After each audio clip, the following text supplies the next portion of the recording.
After the December 20, 1860 secession of South Carolina, other southern states quickly followed. Adjacent to the Palmetto State, delegates from Georgia met in its capital of Milledgeville and voted to leave the Union on January 19, 1861. Georgia Governor Joseph E. Brown immediately took steps to secure the borders of the state, including all military installations within Georgia. On or about January 22, Brown arrived in Augusta to secure control of the United States arsenal, known as the Augusta Arsenal.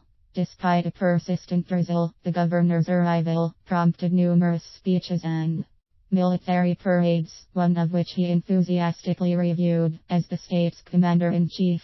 But Brown's verbal demand for the arsenal's surrender on the 23rd was met with a curt refusal by its commander, United States Captain Arnold Elzey. Brown therefore called on Augusta's militia companies, known collectively as the Augusta Independent Volunteer Battalion, plus others companies en route to Augusta, to prepare for an attack the following day. Largely ceremonial in nature, since its initial inception in 1850, the Augusta Battalion, under the command of Lieutenant Colonel Alfred Cumming, had taken a more serious tone in the weeks since Abraham Lincoln's election as U.S. President, totaling approximately 600 men, the Oglethorpe Infantry, Washington Artillery, Clinch Rifles, Irish Volunteers, Montgomery Guards and Richmond Hussars dwarfed the 82-man arsenal garrison. In addition, the Peony Woods Rangers and companies from Greene and Burke counties, plus the Edgefield, South Carolina district rallied behind the Augustans. A total of some 800 militiamen prepared in a celebratory fashion for their attack on the arsenal in the early morning of January 24. They were disappointed that day at 9 a.m. when officers dismissed them from their ranks. A negotiated settlement had been reached. Realizing the hopelessness of his situation, Captain Elzey asked for honorable terms of surrender. After being denied permission to carry out the arsenal's sizable quantity of weapons, Elzey was permitted to hold a formal ceremony prior to the garrison's safe passage to New York via Savannah.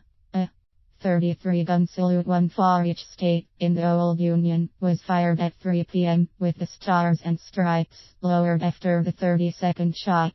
By 4:30 p.m. a white banner, with a red star in its middle, was raised over the arsenal, signifying its possession by the Independent Republic of Georgia.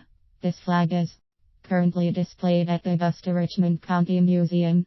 With the arsenal's possession came 2 12-pound howitzers, 2 cannon, 27,000 plus muskets, and rifles, plus a variety of other ordnance. Production of additional armaments, along with the captured weapons, proved invaluable towards the equipping of Confederate volunteers throughout the Augusta region. After the surrender terms had been agreed upon, Captain Elzey, who would himself resign his U.S. Army commission in April 1861 and eventually rise to the rank of Major General in the Confederate Army, was understandably downcast. Fellow West Point graduate and native Augustan Colonel William H.T. Walker tried to reassure Elzey he had done all he could in defense of the arsenal. In appreciation, Elzey embraced his longtime friend, and soon toasts were shared by other officers, officials and men in the ranks, on both sides. A general atmosphere of hope for peace and brotherhood was described by the Augusta Chronicle and Sentinel as most friendly relations.